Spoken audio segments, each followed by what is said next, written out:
Thanks for tuning in to more fantasy football talk on the Ourlads Football Network.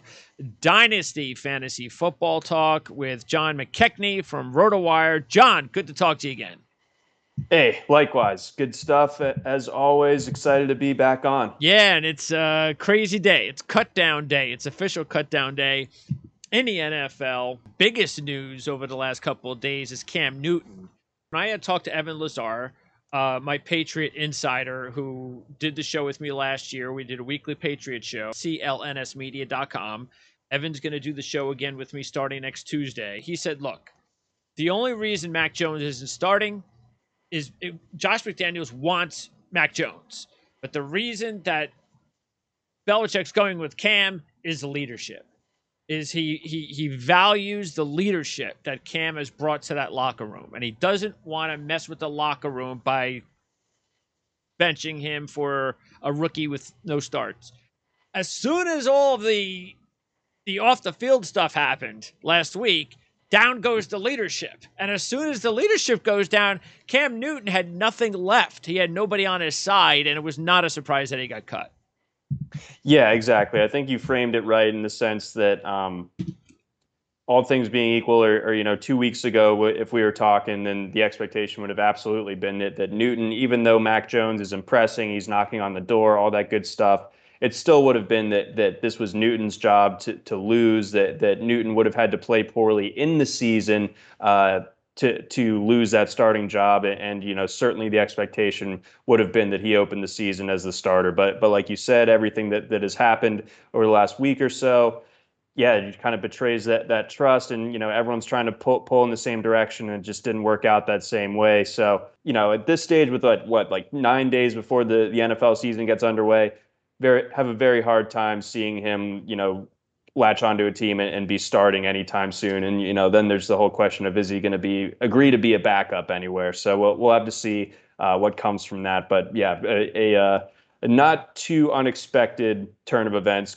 on cut down day when it came to Cam. Also in New England, the move for Sony Michel, because we were going over this last week, and I had mentioned that the reason, actually on last week's show, that I picked up Michel later in the draft was because I figured that he was going to be available in some sort of a trade that the Patriots were. I did not expect that to happen last week. I thought that was going to be either at the trade deadline or he would be available on another team sometime next year. This is a huge bonus for me. And for anybody that has Sony Michel on their fantasy teams, that he gets to go and be the number one running back for the Rams. Yeah, I think that, when we saw Cam Akers go down about a month ago, Los Angeles was pretty outspoken about saying that they wanted to see what they had in not just Darrell Henderson, but Xavier Jones and Jake Funk as well. And obviously, as camp unfolded, as the preseason unfolded, and with Henderson getting the thumb injury, it's like, okay, we can't go into week one without a little bit of a veteran established presence. So Michel was a great buy low candidate. For the reasons that you mentioned, whether it was being an in-season guy or someone that finds a new team next off season. So for him to hit the ground running here in Los Angeles now, that is a nice boon to his value. And I think people maybe have a sour taste in their mouth for spending high picks on him over the last couple of seasons and maybe not getting the returns that they were hoping for. The knee kind of limited some of that workload, but apparently he's been healthy this entire offseason, looking as good as he has since his rookie season when he was very good for the Patriots, a key part of that Super Bowl run. So I'm not the biggest Darrell Henderson guy in the world. I don't really know what the workload is going to look like. Los Angeles obviously had a frustrating usage pattern in their backfield for fantasy managers a year ago. So I don't know if we can trust that it's going to be this easy thing to sort out on a week-to-week basis. But I think you have to, at the very least, be open to the possibility of Michel having a fantasy relevant season. And it's one of those things too that because of the depth that I have at running back, I don't have to worry about sticking him in the first couple of weeks and having my fingers crossed that things are going to work out. I can just wait until the time comes and go from there. And Ramondre Stevenson, what does this do for his value now that Michel's off the board?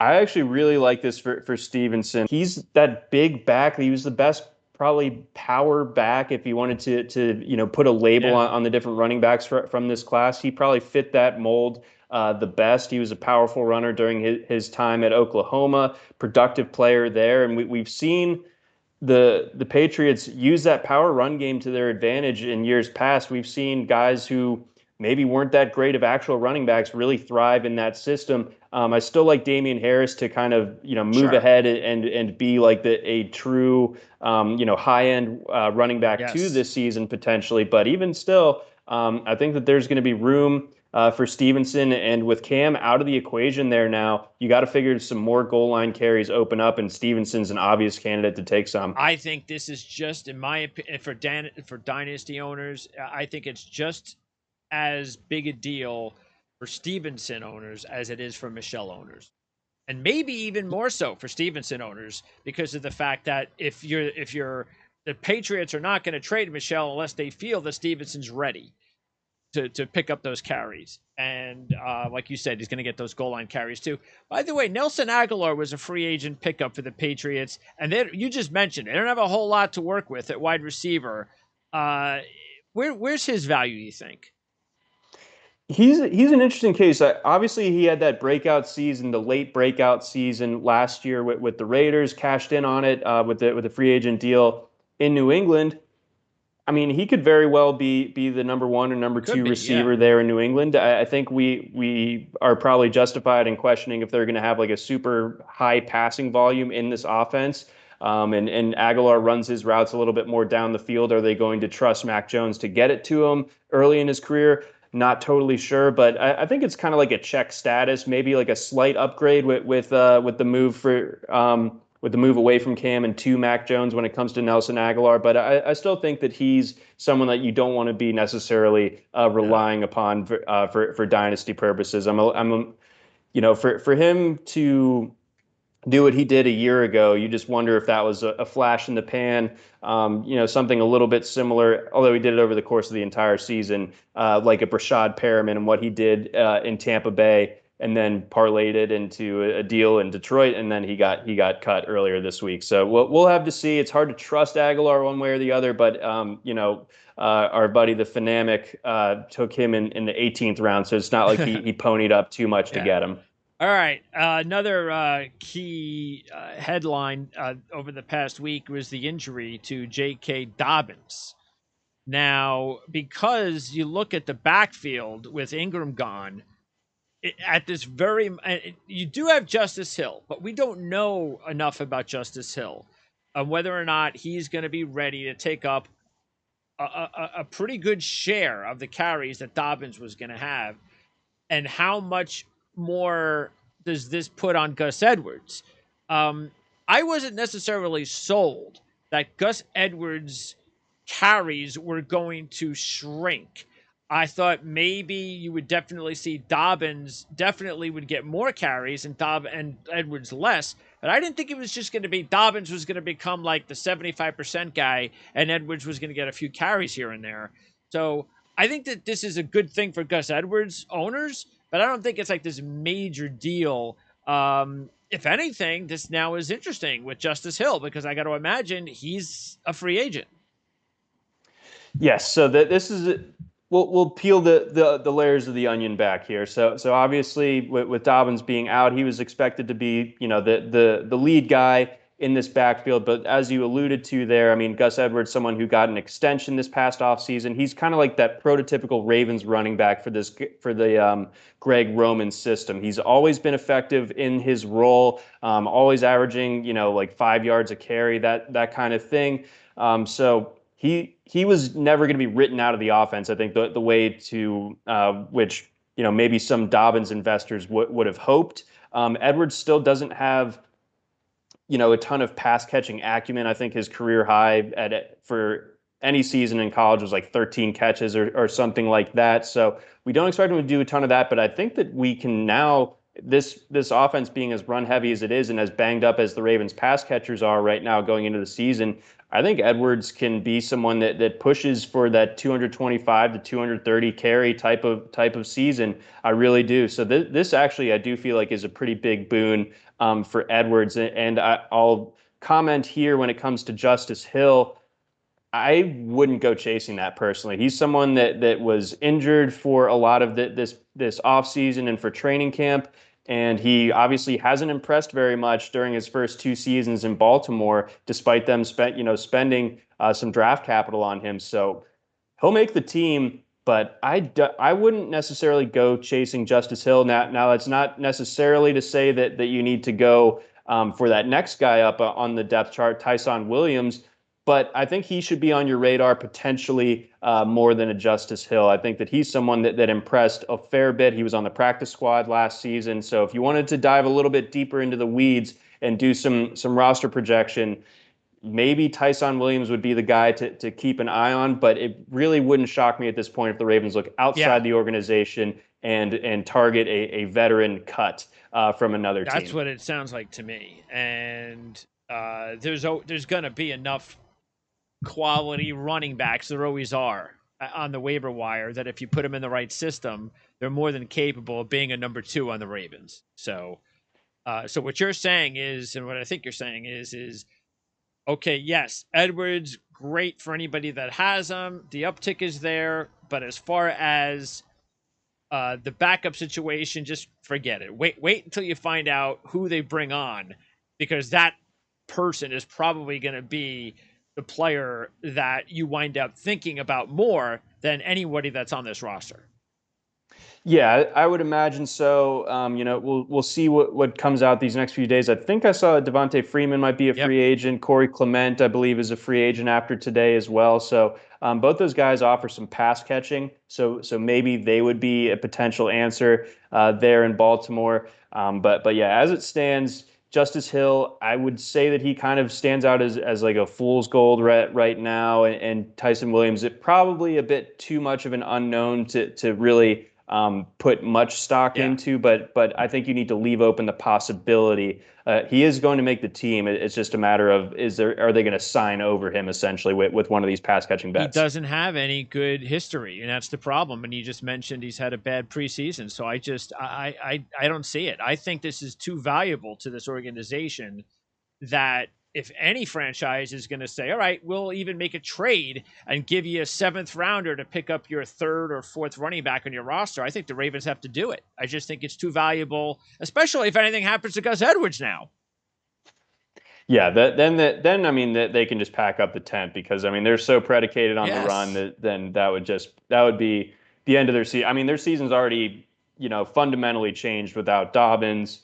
Their season got fundamentally changed last season when Ronnie Stanley went down. So yeah, it's been tough few weeks here, few months here for Baltimore, and again with all the pass catchers that they added, all of them seeming to drop like flies. Rashad Bateman, Sammy Watkins dealing with stuff. Marquise Brown been dealing with injuries throughout preseason. I mean this is a team that didn't have a lot of cohesiveness coming into the year and needed those practice reps, and it doesn't look like they had them. All right, at quarterback, if you have Deshaun Watson or you're thinking about Deshaun Watson in any way, what do you do? I just still think that the Deshaun Watson situation, as long as the legal situation is hanging over his head, that we're not going to see him on a football field in any meaningful capacity. And we know that legal proceedings can take forever to unfold, it seems like. So I don't really know what to make of it in that sense. He's not someone that I wanted to target, even with a late round pick, or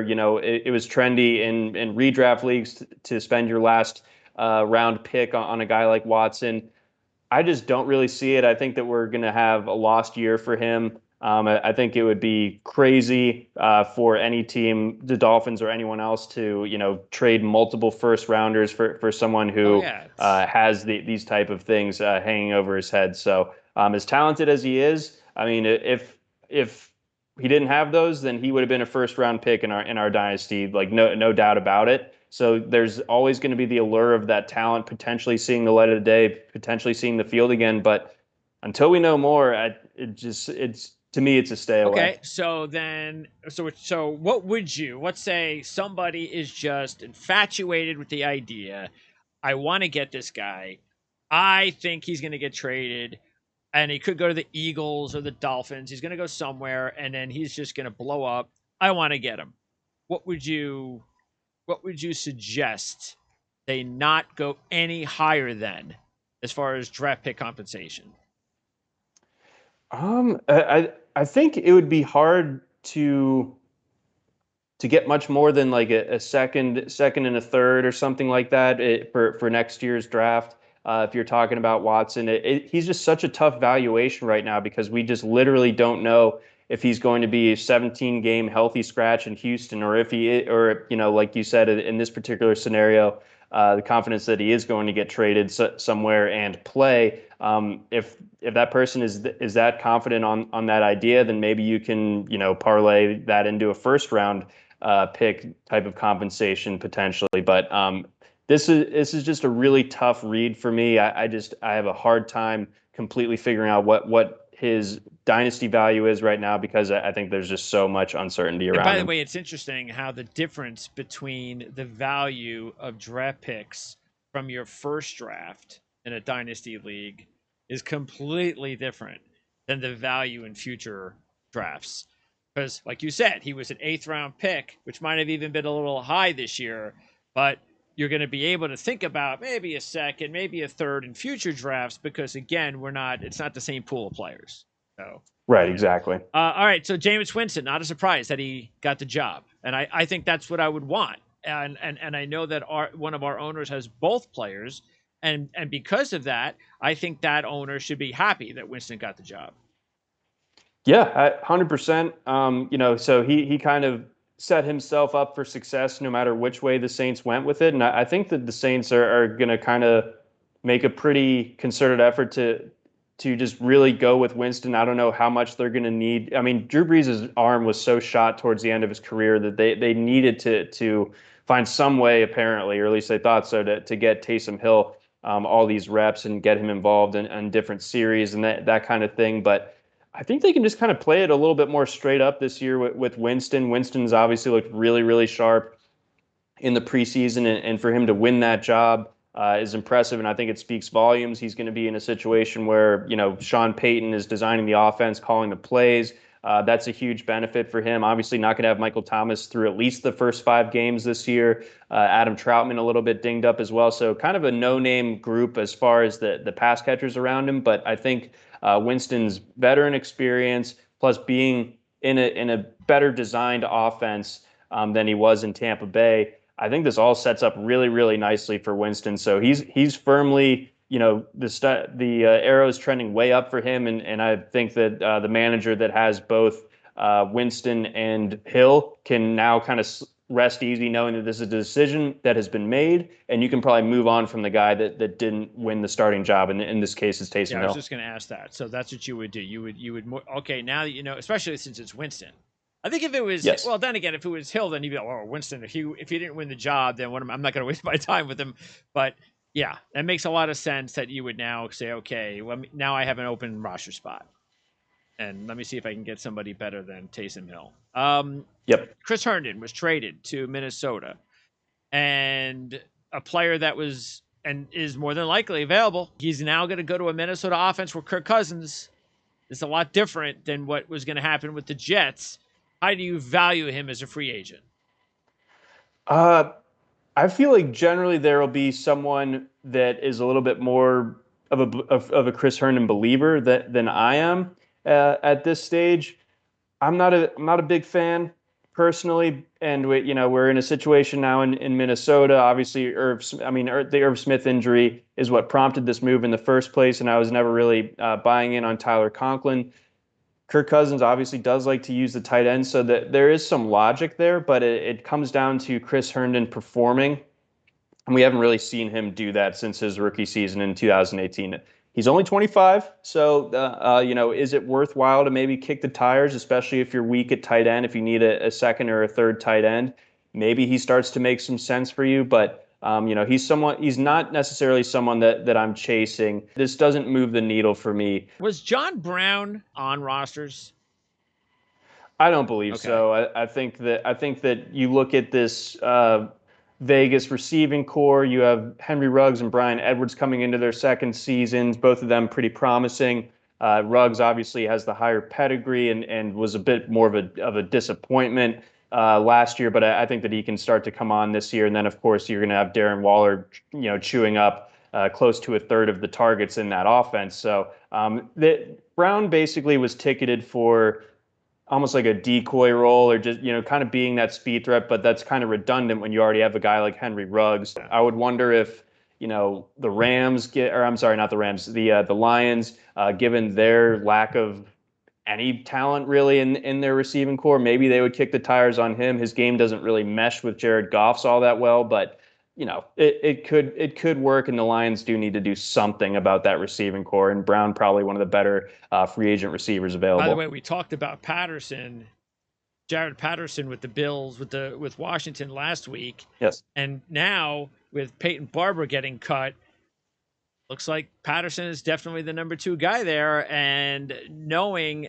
that you have Gibson, who's kind of a guy that you can use in a variety of roles, if you had any questions about Patterson, you should kind of put those away. And I don't know if he's even, I mean, do you think most leagues have Patterson? I mean, he's a free agent for us, so I imagine he's going to be one of the splashier ads once we run waivers. Because but like you said, he's someone who steps into a situation now where one of his biggest roadblocks, Peyton Barber, is out of the way. Gibson, I think, is still obviously the guy in Washington, but Patterson, has a nice path to that number 2 role, and he's someone that can spell Gibson on obvious rundown situations. McKissick, I think, is just going to be a passing down specialist. I don't think they're going to hand him the ball very often. Patterson, I think, will get a chance to make his mark in the run game there in Washington. And finally, Jalen Hurts, not a big surprise that he was named starter over Joe Flacco. Still kind of question what's going on or what's going to happen with the Eagles this season.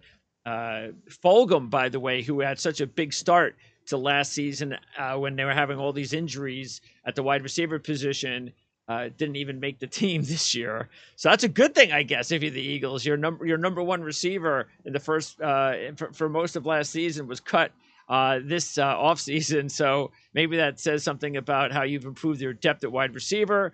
But I don't know about Hurts. I'm not really sold on Hurts, and this might be one of those spots for Deshaun Watson if he does ever get traded. Yeah, I don't know what if Philadelphia has a clear idea of what they're doing right now. It seems like they've. I mean, obviously they spent a first-round pick on Devontae Smith. That speaks a volume about wanting to get better pass catchers around, but trading for Gardner Minshew over the weekend, that's not something that that can't instill a ton of confidence in Hurts necessarily. It doesn't. It at least doesn't say that they're fully committed to him, even if they are going to start him. So this is a kind of tricky situation in Philly. This is a team that I think could be in for a very rough season. I feel like they might not have set Hurts up for the most success, but I also am not completely sure that Hurts, even if they did, was going to be the guy that we saw, kind of changing the fantasy landscape in the fantasy playoffs late last season. I think an off season of studying how Philadelphia was using him and what he did well, what he did poorly, how you can defend against that. I'm not sure he was a slam dunk to be someone who returned value at ADP even this season. So I think that this could be he could be a trap at quarterback, and I think the Eagles in general, this offense could be in pretty big trouble. Yeah, you hit it on the head with the reasoning of Minshew, because unless they surprise us and dump Flacco, it's like, well, how exactly is that supposed to help Jalen Hurts' confidence when you go and trade for a younger quarterback and now you're going to keep 3 quarterbacks? That tells that says one thing: you just don't trust Jalen Hurts. Nope, no, absolutely, they don't trust anybody. You got the old adage: you got 2 quarterbacks, you got none. All right, so next week will be the final show before the season begins.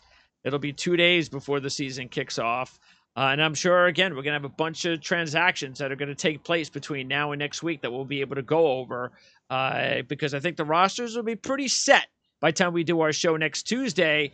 And then by the time we're on the air next Tuesday, we'll be able to go through the players that we picked up in our Dynasty League. Because, again, as you mentioned at the top of the show, we'll be able to make those transactions on Tuesday, which is when we record the show. So it'll be interesting to find out the players that we pick up in our league, and we'll talk about that next week. John, appreciate it as always. Just remind everybody not only about the free 10-day subscription at rotowire.com/PrimeSN, but also check out the college football section and the sports betting section, which you're in charge of. And the sports betting section, this is the time of the year, isn't it? Oh, absolutely. Yeah. I mean, the futures markets are going crazy. Mac Jones's rookie of the year odds went from plus 1,000 to plus 500 now he's second, only behind Trevor Lawrence. So yeah, get in there. We got tons of great betting content, betting info all over the place. And of course, week 1 of college football season is this weekend. So if you play DFS, anything like that, or season long, we got all that. We got over 1,000 players projected. It's crazy. So take a look at that. And rotowire.com and the promo code that you threw out there. And you can also go through rotowire.com/try to get those free 10 days. Awesome. Again, John, appreciate it. We'll talk to you next Tuesday. Sounds great. Thanks again.